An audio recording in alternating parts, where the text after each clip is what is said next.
Hi and welcome to my channel. So I'm bringing you a spread from my April project life for 2017, and for this one I've gone back to using the Citrus Twist September kit. So I found with the photos that with all the greens and sort of earthy tones, this kit worked the best. So I have got a picture of the brochure from the kids going to Knowsley Safari Park one day while I was at work, and I was looking initially of how I could include some of the actual booklet itself. How it just wasn't really working though with the layout spread that I've got. So while I've got a photo of it up in the top right hand corner, I'm just going to leave it at that. So sometimes the memorabilia makes it into the album and sometimes it doesn't. So I've got a couple of the wood chip sort of word banners. There was one that's like scenic area ahead, which I thought was ideal for this layout, and I've had a look through a few others. That big adventure as well. I can't see how often I'm going to use things like that, so if I can get them used up on a layout where it's possible, then I will try to. I've got a little die cut at the bottom that says weekends and let me sleep in, which worked well with the picture of two of my daughters and one of their friends. They were just laid down on the pull-out sofa bed, ready for a sleepover, and I just stood up on the end of the sofa bed and took the pictures. And yeah, they were just laughing and giggling, and I love those sort of photos in project life. So I have got a filler card that does need filling up, and I found a little feel goods to be home, which I thought goes with that bottom photo. It also sort of goes with the photo next to it, but the photo next to it is us visiting family, and my niece decided to greet us by pressing her face up very close to the window. So that's why I'm going to use the journaling and the saying that I do on this tag. So I've added that one thing on the tag, and I've added it as far to the left as I can because I know I am going to overhang that tag on the photo, so it will work out in the middle by the time it's done. But if I do my stamping first, I don't end up cutting the tag too short, which is why I've done it in that order. I'm going to stick down the elements that I've already got laid out. I did speak about it in my last voiceover, but I tend to lay out quite a few bits all over different parts of the page, and then there'll be a certain amount of elements that I decide, yes, I like them where they are, you know, after leaving them there for a little bit, so I will go through and stick. I'm still trying to find a way of getting this scenic area ahead on the layout, and I just decided to make it part of the little booklet that we've got.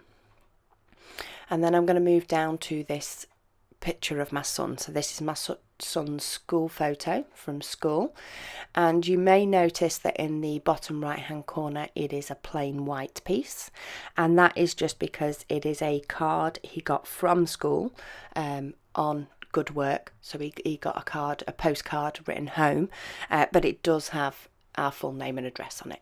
So there's no embellishment that's going to be done on that, but of course it will go into my project life, so that's why you'll see the blank space.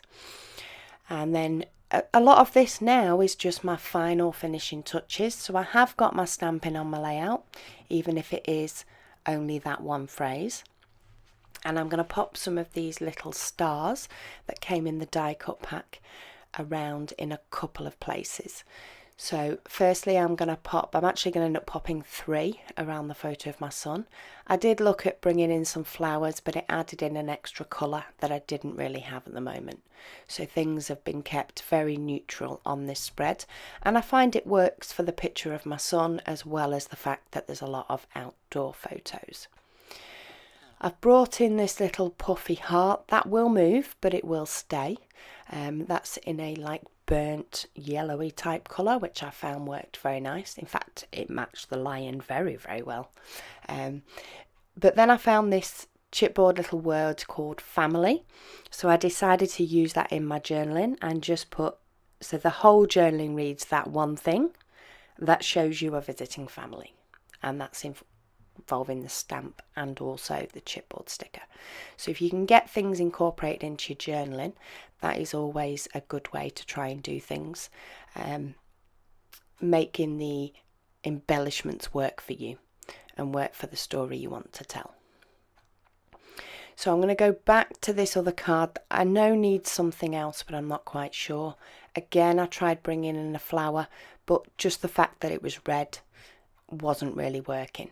So in the end, I do decide to bring in some stars for this one instead. And I've also popped that little yellow heart as the little pin holding that up. So that is my cards pretty much done. I do need to do my stitching, so what I've just done is run a messy stitch underneath that cork cloud, which in turn is the last one of 3, so I used a couple on another layout, so it's quite good to get some things used up, even though I'm sure there'll be opportunities in the future if I decide to save them. So now I've added my stitching, I'm going to go round each of those cards in my black pen, which I do on every card that isn't a photo. And then I am going to show you up close what some of these look like when my camera decides it wants to focus. But there are still shot pictures at the end, so feel free to have a look at those so you can see things a bit closer and a bit more detail. But thank you so much for being here. Please give it a like if you like, and ask any questions and I will reply as soon as I can. But thanks for watching, and I'll speak to you all again soon.